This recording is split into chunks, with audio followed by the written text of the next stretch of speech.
18 teams in the National Football League are 1-1. Hey, does everybody remember when the first win was last year? Thank goodness it's different. That's what we want, isn't it? We don't know if it's different. It's different from last year because you won earlier. So All that's different. The smallest little iotas of difference do not have the same old Lions. Hold the Detroit Lions to the same standards you do the Pistons, the Red Wings, and the Tigers. If you're starving and somebody throws you a cracker, it's the best cracker you've ever eaten in your life.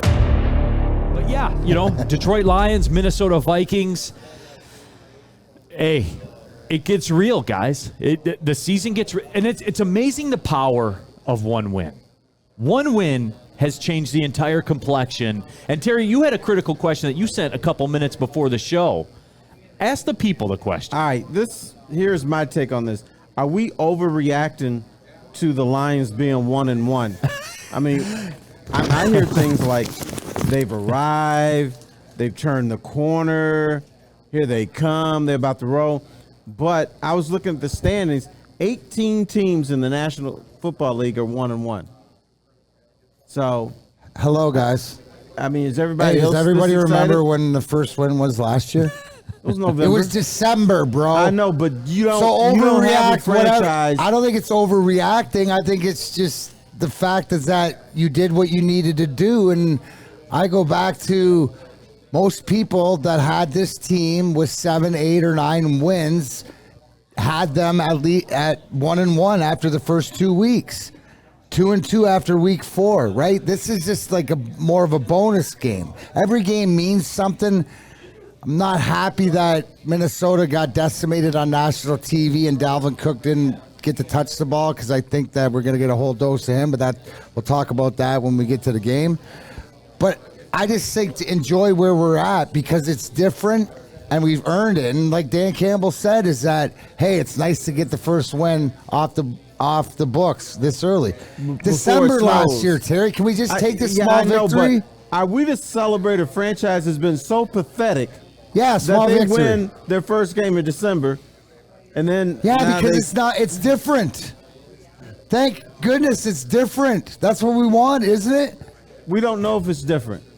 It's different from last year because you won earlier. So that's different. The smallest little iotas of difference do not have the same old Lions. You know what? I'm not saying same old Lions. Here's what I ask, and this is the thing that nobody can do. Hold the Detroit Lions to the same standards you do the Pistons, the Red Wings, and the Tigers. The fact that they're 1-1 is beautiful.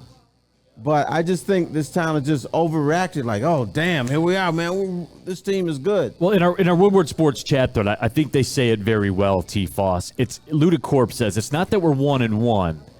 It's the fact that they scored over 28 points in 2 consecutive weeks. And Ransom says it's not an overreaction when you score 35-plus multiple games. And you know what, T. Foss? I think they're right. You give up 30-something points. I think they're right. When I keep hearing this. To win in sports, you have to have a good defense. Yeah, but why are we getting all ahead of ourselves when these are the true facts, right? These are the true facts about putting the points up. Yeah. I think if there is overreaction, that's what you say it is. It's because we're noticing things that are being done differently. We just got a guy that set an NFL record. We got some continuity. We have an offense. Yes, our defense and all that, but we're gonna find out exactly what you have defensively. You're going against 2 of the best receivers in your division. If not the 2 best, in Thielen and Jefferson this weekend with this defense. So but baby steps, bro. Baby steps are putting points on the board. Baby steps are enjoying these wins. Baby steps being 1-1, and baby steps are having a win in the month of September.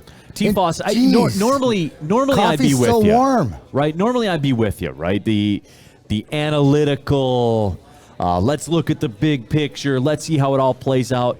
But I always go back to Eddie Murphy in Delirious, in his famous stand-up Delirious, when he says, if you're starving and somebody throws you a cracker, it's the best cracker you've ever eaten in your life. I've heard that. And that's what this is now. And look, T-Foss, I'm going back to basics, man. I'm going back to the fundamentals. Back to basics. They're 1-1. And this kind of plays into the bit next segment. They're 1-1, but they got a shot to do something. Are they a big underdog in the game? Yeah, they're a big underdog in the game, but it's something, T-Foss. That's why when you're so desperate, when again, going back to last year and beyond, we haven't had this in a very long time. This is a meaningful game in September. This is me talking. And yes, the same guy that said Washington was a must-win or the season's over, but that's the nature of the NFL. That's the way the NFL works, where things change, and they change quickly. And it's changed quickly for the Lions. No, and it has. And it could be, we could be here. And it could quickly change we back. We could be certainly. here Monday, and it could be a 41-14 game or something that we just get annihilated. Yeah. And then I'm back here saying, if you lose to Seattle, it's over again. Or what if? Right? It all depends, I guess, on your expectations. And I guess my expectations, am I seeing things that are different? Right? So it's not same old Lions, and I am. Well, and I'm eating crackers, T. I'm eating crackers. Let's see them win on the road. That's another test. There's so many. That is the big test, winning on the road. So win on the road in your division against like the top team. Because a lot of young players look great at home. They say, oh, man, this guy's a world beat. You put them on the road, they look awful. So I want to hold off, see what they look like in Minnesota, and then we'll see what happens. To your point, T, right? Because we saw 2 home games, and those crowds at Ford Field were awesome. Right? So now going to hostile territory, you're dealing with, do you have to deal with the silent count and there's so many different levels to this. But to Neil, to your point, early in the season, isn't it nice to be excited about it or nervous or whatever, whether you don't think they're gonna win or you have some confidence? I don't see anybody overconfident, like saying, "Oh, we're going to go in there and run them over." For me, it's not so much the Lions; it's the fact that it's the Vikings. Right. You know what I'm saying? I mean, you never know what. And yeah, the Vikings could put it on them. Absolutely, we've seen that Vikings team, but we've also seen that Vikings team we saw Monday night. Yeah. And it's the opponent that gives me chance, or gives me a reason to think that they have a chance. Angelito Leon says flip-flopping. Neil, I don't think I'm flip-flop. I think I've explained it to everybody what the deal is. This is the nature of the NFL season. You got with new information. Yeah, right? Isn't that a perfect Sam Flannel with new information? Right. You could change your opinion. Absolutely. They won. Hey. You can get on board.